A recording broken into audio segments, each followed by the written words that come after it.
একটা বাদাম মাখা নিয়ে যাবো। বললে খাইতে পারলে তুমি মাইকা দেবে কেন? হাসতাছে উনি, কইরি বলে মাইকা দেবে।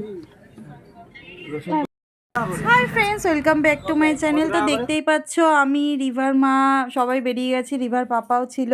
তো শনিবার যেহেতু আঁকতে আসে রিভার, আমার মেয়ে যেহেতু রাইসা একসাথে আঁকে, রিভার একটু বায়না করছিল চলো না আন্টি চলো না আন্টি। তো গেলাম ওদের বাড়িতে, ওখান থেকে চলে গেলাম পিঙ্ক পাল রেস্টুরেন্ট, যেটা বেলঘরিয়ায়। পিঙ্ক পাল রেস্টুরেন্টটা খুব দারুণ। এখানে দেখো কি সুন্দর গার্ডেনিং করা, কি সুন্দর ঝিলপার সাইডে, আবার ভেতরে সিটিং এরিয়া আছে, বাইরেও আছে সিটিং এরিয়া।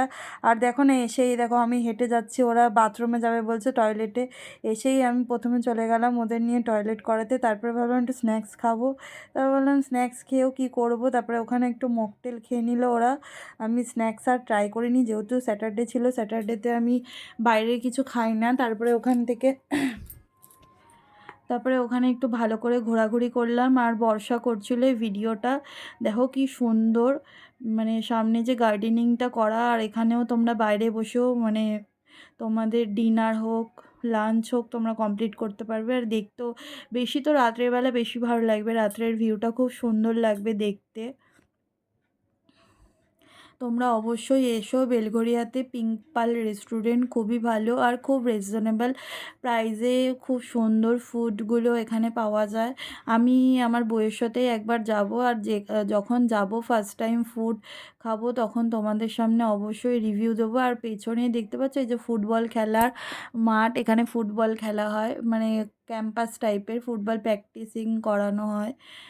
তো তারপরে আমরা তো তারপরে বেরিয়ে আসলাম, বেরিয়ে এসে তারপরে ফুচকা খেলাম, ফুচকা খেয়ে তারপরে আমরা একটু চলে গেলাম পার্কে। এই যে দেখো আমার মেয়ে দোলনা চড়ছে, আর রিভাও দোলনা চড়ছে। মানে আমাদের এখানে তো স্লিপ মাঠ মানে পার্ক এখানে আমাদের এখানে নেই, ওদের ওখানে তো 3টে 4টে 5টা 6টা করে পরপর, কি সুন্দর পার্ক এরিয়াগুলো খুব ভালো।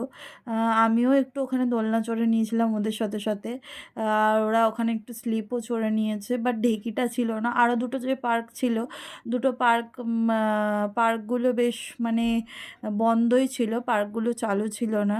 তো রাইসা তো তাকিয়ে আছে, তা রাইসাও খুব এনজয় করেছে। আর তোমরা ভিডিওগুলো দেখে জানিও যে ভিডিওগুলো কেমন লাগছে। যতটা পারছি ভিডিও দেওয়ার চেষ্টা করছি। এখন যেহেতু রাইসার এক্সাম সামনে, আমি অতটা ভিডিও দিতে পারবো কিনা তোমাদের বলতে পারছি না, কিন্তু যতটা পারবো ততটা আমি দেব ভিডিও। যেহেতু ইউটিউবে কাজ করছি, তো ইউটিউবে কাজ করে যেতে হবে, না হলে প্রোগ্রেস হবে না, রিচ ডাউন হয়ে যাবে। তারপরে আমরা স্লিপ চড়ে ওখান থেকে, তো আমি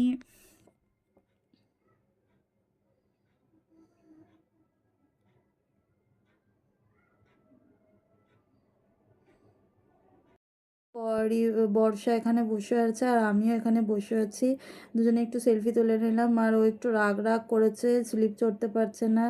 আর আয়শা আবার একটু হাসছিল, হাসাহাসি করছিল। আমি বললাম টাটা, চলো এবার দেখা হবে নেক্সট ব্লগ।